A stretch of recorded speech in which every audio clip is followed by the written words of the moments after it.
Hello friends, my name is Ruparela Prince. Today topic is you'll change. You will change. Long term planning is harder than it seems because people's goals and decides change over item.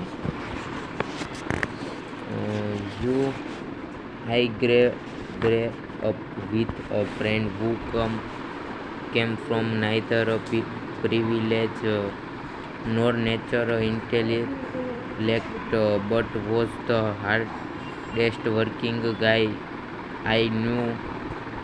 These people have a lot to teach because they have an unfi- unfiltered understanding of every inch of the road to success. His life mission and dream as a teenager was to be a doctor. To say the odds were stacked us- against him is begin a charitable number. No reason, reasonable person at the time would consider it a possibility, but he pushed an decade older than his classmates. He eventually became a doctor. How much fulfillment com- comes comes comes from starting from nothing, bulldozing your way to the top of medical school and achieving one of the most noble professions against all odds. I spoke to him a few years ago. The conversation went like this: me, long time no talk. How you doing? Him, how full career? Me, haha, well. Him, how full career, man? This went on for 10 minutes. The street and our had worn him into the ground. He seemed as a disappointed in where he is today as he was driven toward where he wanted to be 15 years ago. An undepre- undepending of psychology is the people are poor forecasters of their future selves. Imagine, imagining a goal is easy and fun. Imagining a goal in the context of the realistic life stresses that grow with competitive pursuits is something entirely different. This has a big impact on our ability to plan for future financial goals. Every 5-year-old boys wants to drive a tractor when they grow up.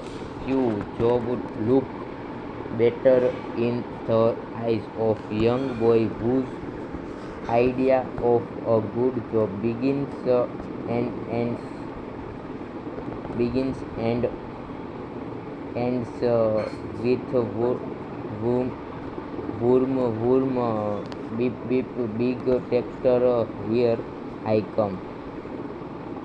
Then many grow up and realize that driving a tractor maybe isn't the best career. Maybe they want something more prestigious or lucrative. So, as a teenager, they dream of begin a lawyer. No, now they think they know their plan is set. Law school, and it's a cost us. Here we come. Then, as a lawyer, they face such long working hours that they real rarely see their families. So perhaps they take a lower playing job with flexible hours. Then they realize that child care is so expensive that is consumes most of their paycheck, and they opt to be a stay-at-home parent. This they call conclude is finally the right choice. Then at age 70, they realize that a lifetime of staying home means they're unprepared,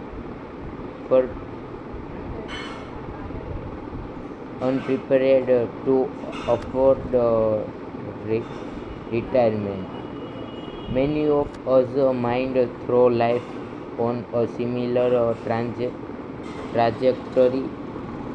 Only 27% of college grads have a job related to their major, according to the federal reserve. 29% of stay-at-home parents have a college degree. Few likely they regret their education, of course, but we should acknowledge that a new parent in their 13th may think about a life goal in a way their 18-year-old self-making career goal would never imagine. Long-term financial planning is excellently, but things change both the world around you and your own goals. And this series, it is one thing to say we don't know what the future holds. It's another to admit that you yourself don't know today what you will even want in the future. And the truth is, few of us do. It's hard to make enduring long-term decisions when your view of what you'll want in the future is likely to shift. The end of history illusion is what psychologists call the tendency for people to be keenly aware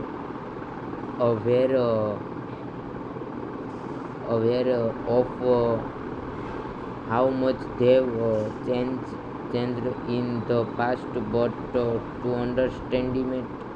underestimate how much their personalities, desires, and goals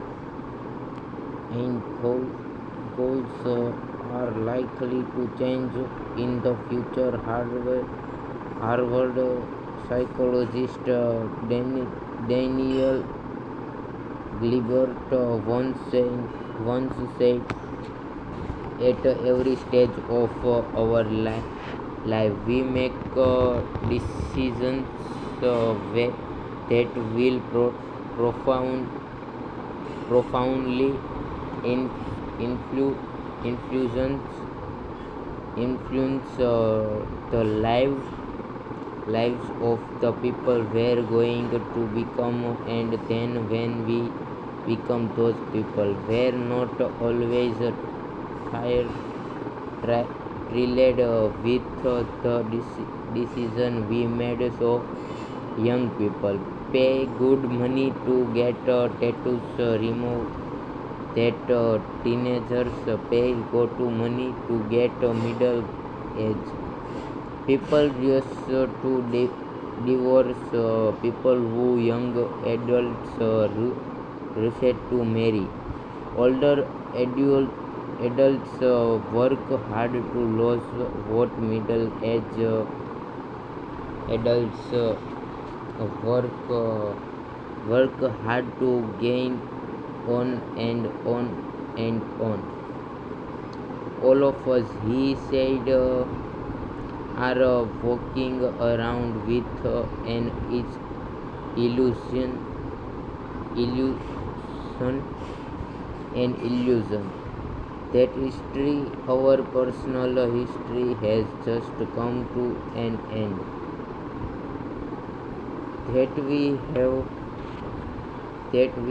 just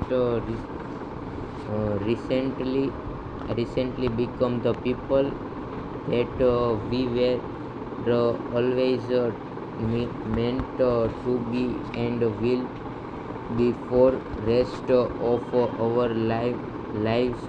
We tend to never learn this lesson. Gilbert's research show people from age 18 to 68 underestimate how much they will change in the future.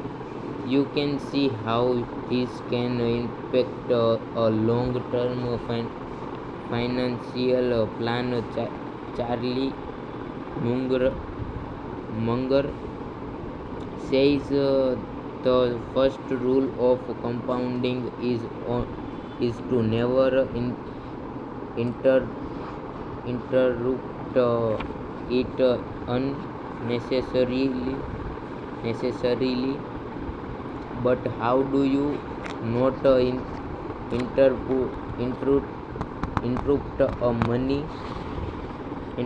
a money plan? Careers, investment spending, by getting whatever when what you want out of life changes. It's a hard part of the reason people like Ron, Ronald read the wealthy janitor janitor we met it earlier in the book, and Warren Buffett become so successful is because they kept doing the same things for decades on end, letting compounding run wild.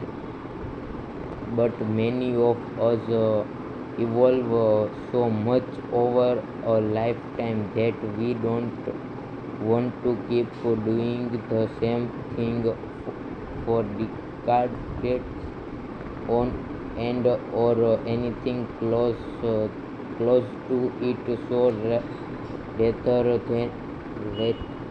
than once one 18 something year lifespan, our money has re-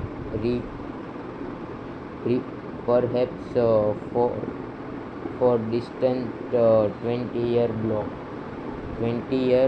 blocks. I know you young people who purposefully fully live austere life with little income, and they're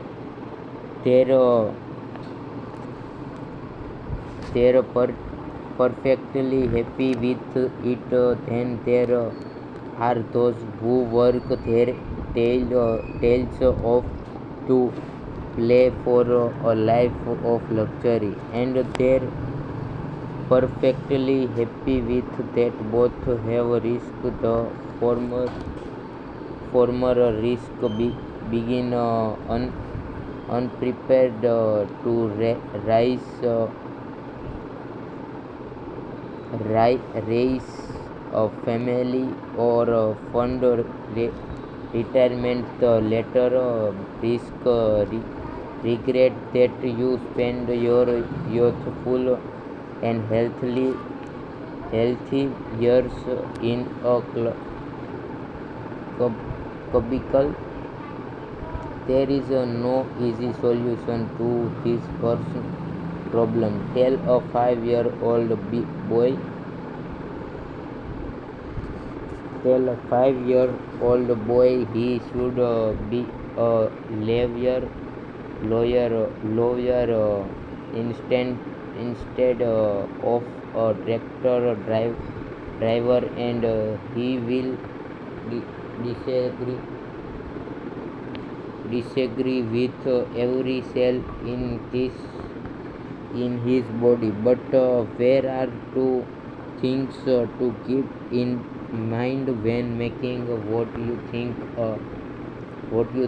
are long-term decisions.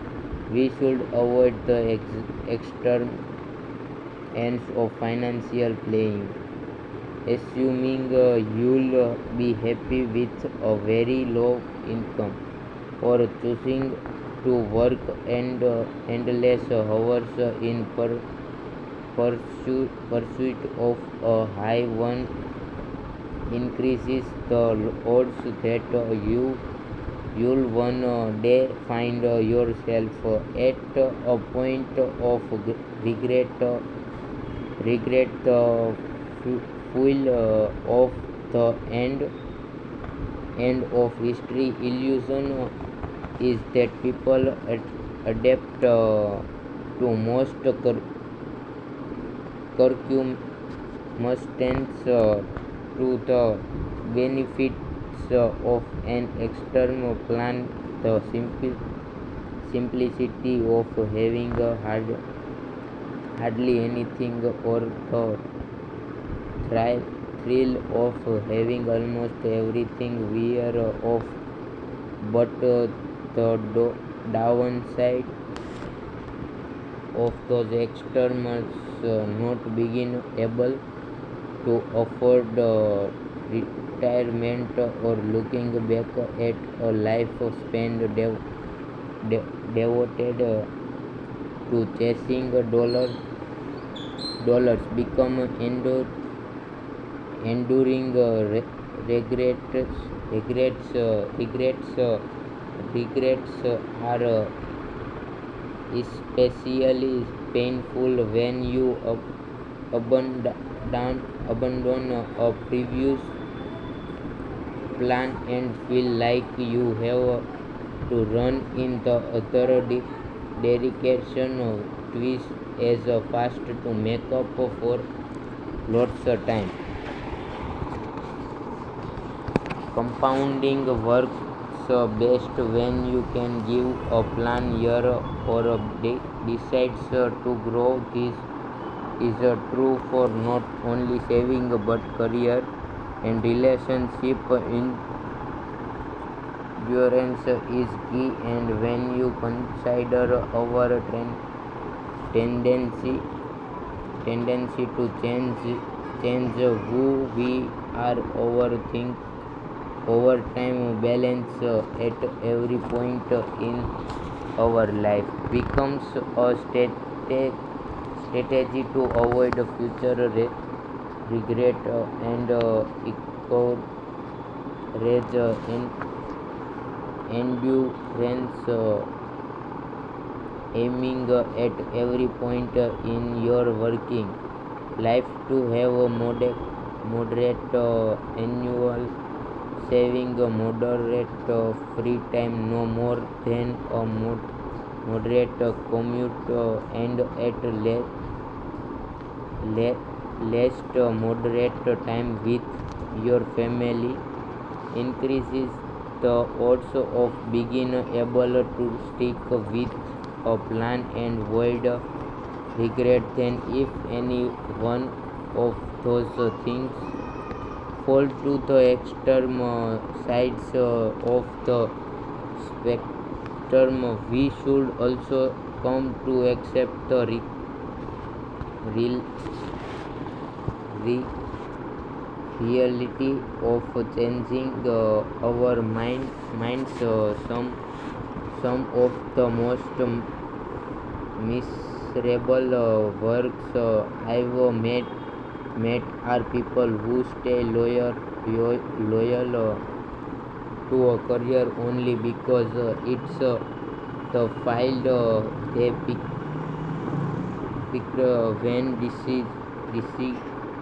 deciding on a college major at age 18. When you accept the end of history illusion, you realize that the odds of taking a job when you're not old enough to drink that you will still enjoy when you're old enough to qualify for social security are low. The trick is to accept the reality of change and move on as soon as possible.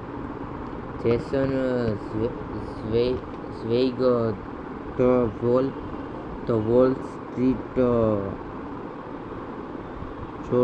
Journal investment columnist, work with psychologist Daniel Kahneman on writing Kahneman's book Thinking Fast and Slow. Swing once told a story about personality quick of convince that surveyed him well. Nothing amazed me more about Danny than his ability to detonate what we had just done. Zwick wrote he and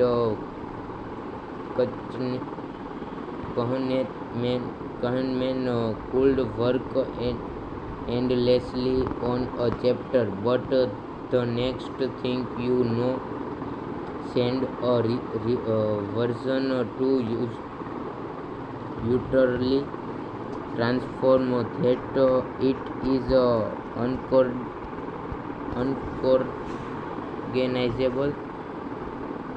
unrecognizable, it begins differently, it ends differently, it incorporated this and anecdotes and evidence you never would have thought of. It draws on research that you never heard of. When I asked Danny how he could start again, as if we had never written an earlier draft, Swing continued. He said the words I've never forgotten. I have no sunk cost. Anchoring decisions to part effort that can't be refunds are a devil in a world where people change over time. They make our future souls person prisoners to our past different selves. It's the equivalent of the stranger making a major life decisions for you. Unbreaking the idea that financial goal made when you were a different person should be abandoned without mercy versus put on life support and dig- dragged on can be a good strategy to minimize future regret. The quicker it's done, the sooner you can get back to compounding. Next, let's talk about compounding's price of admission. Nothing's free. Everything has a price, but not all prices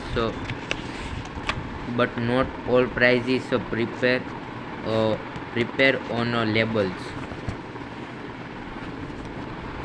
Everything has a price, and the key to a lot of things with money is just figuring out what that price is and begin willing to pay it. The problem is that the price of a lot of things is not obvious until you've experienced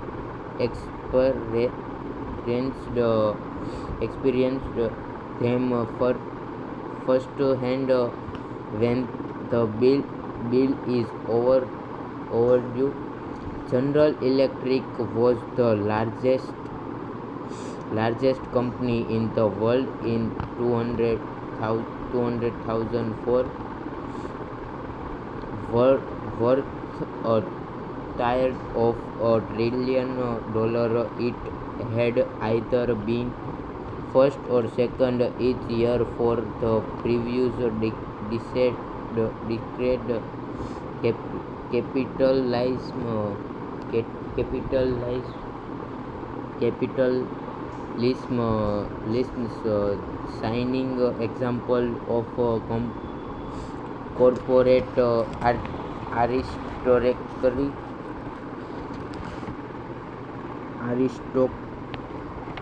aristocracy when everything fell to pieces. The 2008 financial crisis sent GE's financing division, which supplied more than half of the company's profits, into chaos. It was eventually sold for scrap. Subsequent bets in oil and energy were disasters, resulting in billions in write-offs. GE stock fell from $14 in 2007 to $7 by 2018. Blame placed on CEO Jeff Immelt, who ran the company since 2001, was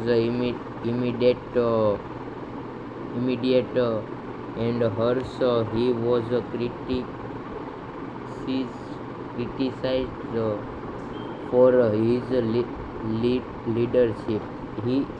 His acquaintances putting the dividend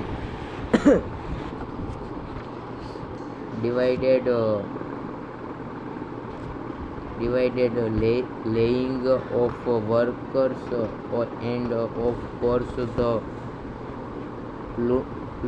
plunging stock price, rightly so. Those reward with dynastic wealth when time are good hold the burden of responsibility when the tide goes out. He spotted down in 2017,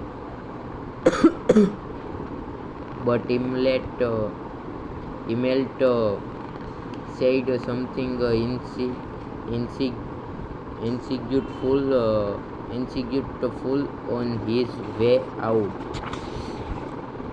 Respond, Responding to critics who said his actions were wrong and what should have done was behavior. Immelt told his successor, every job looks every when you're not the one doing it.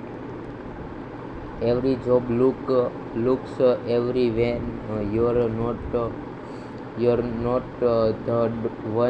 one doing it, because the challenge is faced by someone in the arena arena arena are often invisible to those in the crowd.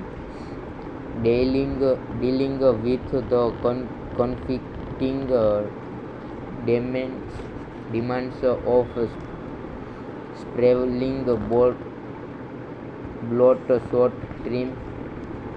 short-term investor regulator unions and interchange bureaucracy is not only hard to do, but it's hard to even recognize the severity of the problems until you're the one dealing with them.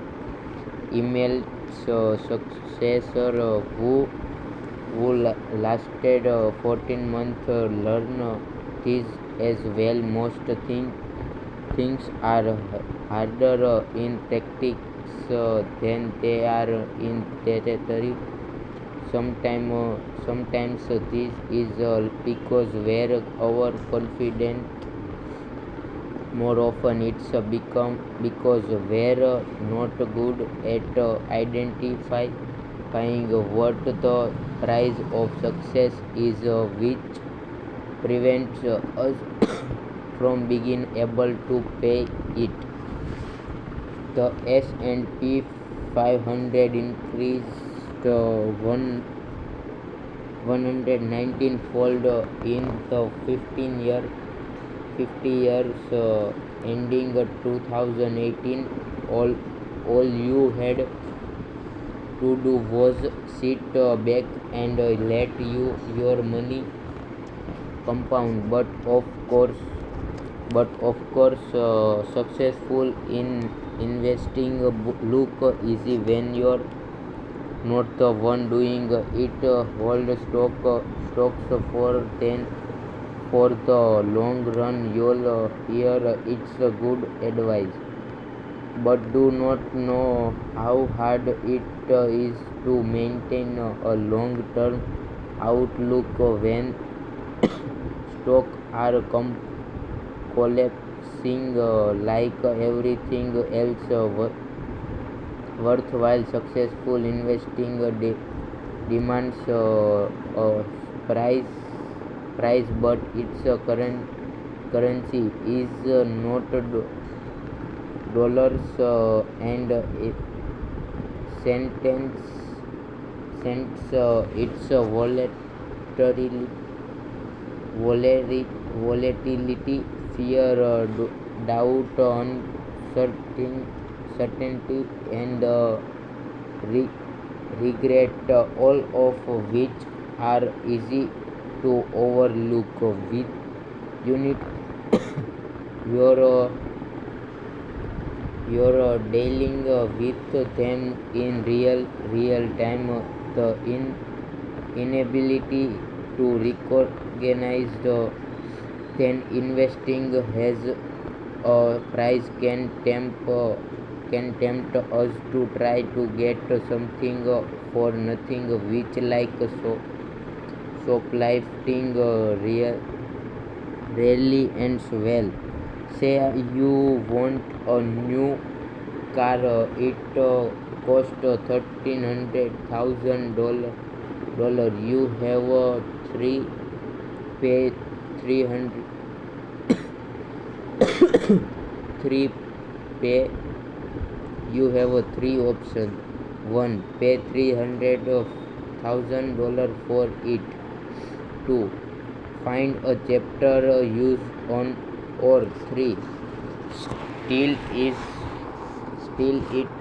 In this case, 99% of people know to avoid the right option because the consequence of stealing a car outweighs the upside. But say you want to earn an 11% annual return over the next 13 years, so you can retire in space.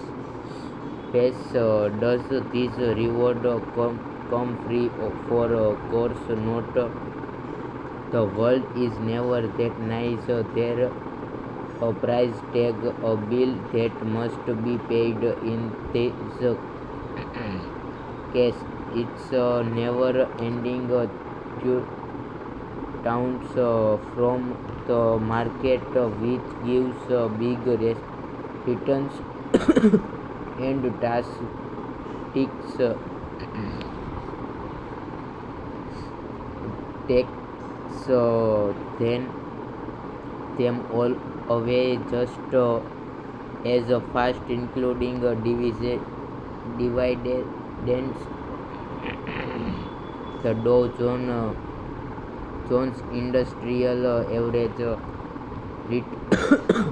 return about 11% per year from 100 for 1915 to 2019, which is a great. But the price of success during this period was dreadfully high. The shades lines in the chart show when it was at a late 5% below its previous all-time high.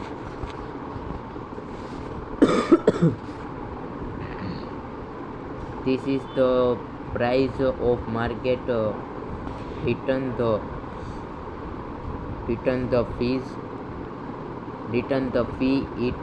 It is the cost of admission, and it hurts like most product. The bigger the terms, the higher the price. Netflix stock return more than $3,500 from 2002 to 2018, but 2018 but traded below its previous all-time high on 94% of Monster beverage return 300,000 19%, 3,19,000 from 95 to 2018, among the highest returns in history. But trades below its previous high 95% of the time during that period.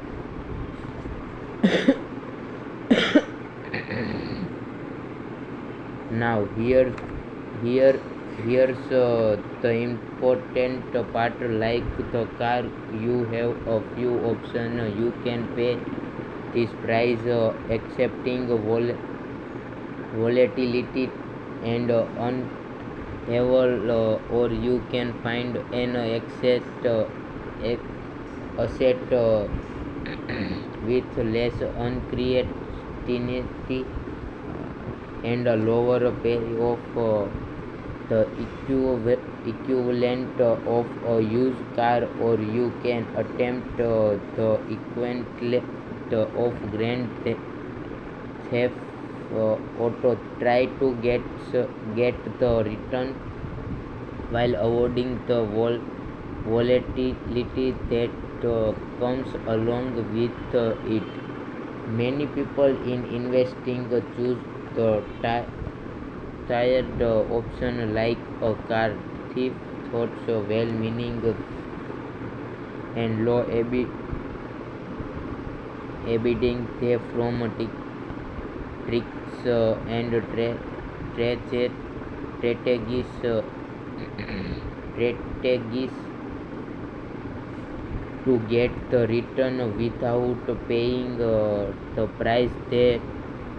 They trade in and out.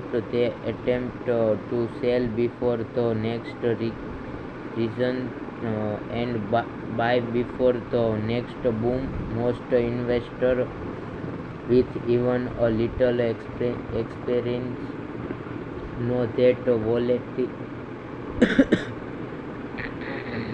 volatility is real and common. Many then take what seems like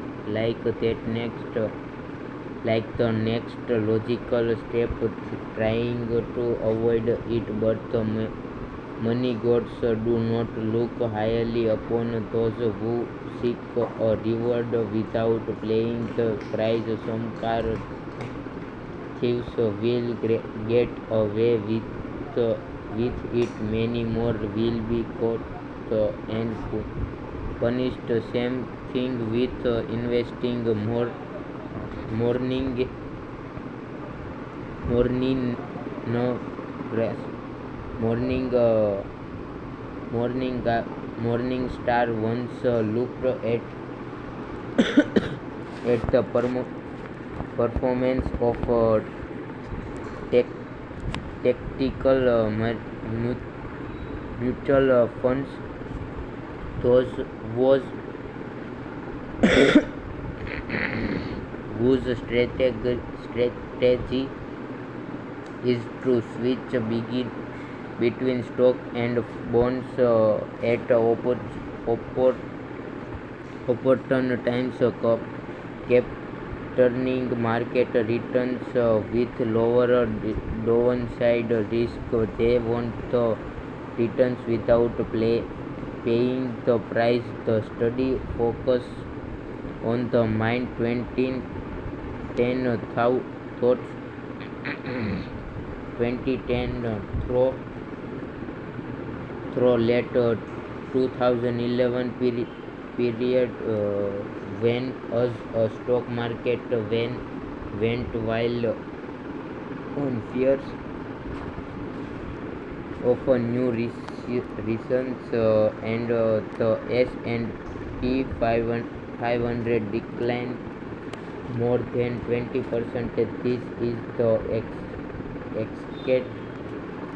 exact kind of environment tactical tactical funds are supposed to work in. It was their moment to shine. There were, by morning stars count, 112 tactical mutual funds. During this period, only 9 had better risk adjusted returns than a simple 16 upon 40 stock bond fund. Less than a great quarter of the of the tactical funds had similar maximum drawdown than the leave it alone index. Morningstar wrote with a few expensive guidance, the less were more volatile, all were subject to just as much downside risk as the hand of funds. Individual investors fall for this when making their own investment to the average equity fund investor underperformed the funds they invested in by half a percent per year, according to Morningstar. The result of buying or selling when they should have just bought and held. The irony is that by trying to avoid the price, investor and applying a double back to GE on GE, one of its many false systems from an era under former CEO Jack Welch became famous for ensuring quarterly earnings per share beat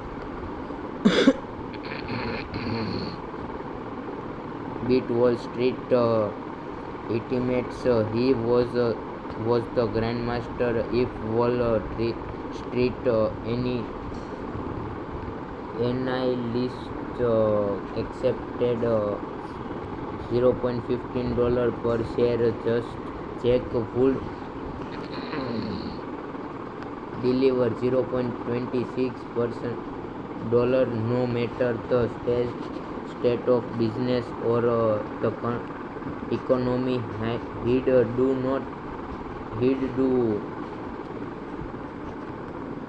do that. You messaging the number. That description is charitable, often pulling gains from future quarters into a current quarter to make the obscene numbers salute their master. Forbes reported one of dozen, for example, for 2 years in a row, sold in locomotive to unnamed financial parents instead of end user in a transaction that left most of the risk of our ownership with GE. Welch never denied this game. He wrote in his book straight from the good. The response of our business leader to the crisis was typical of the GE future. Even thought the book had closed on the quarter, many immediately offered to pitch in to cover the gap. Some said they could find an extra 10 million, 25 million, and even 20 million, and even 13 from their business to offers the surprise.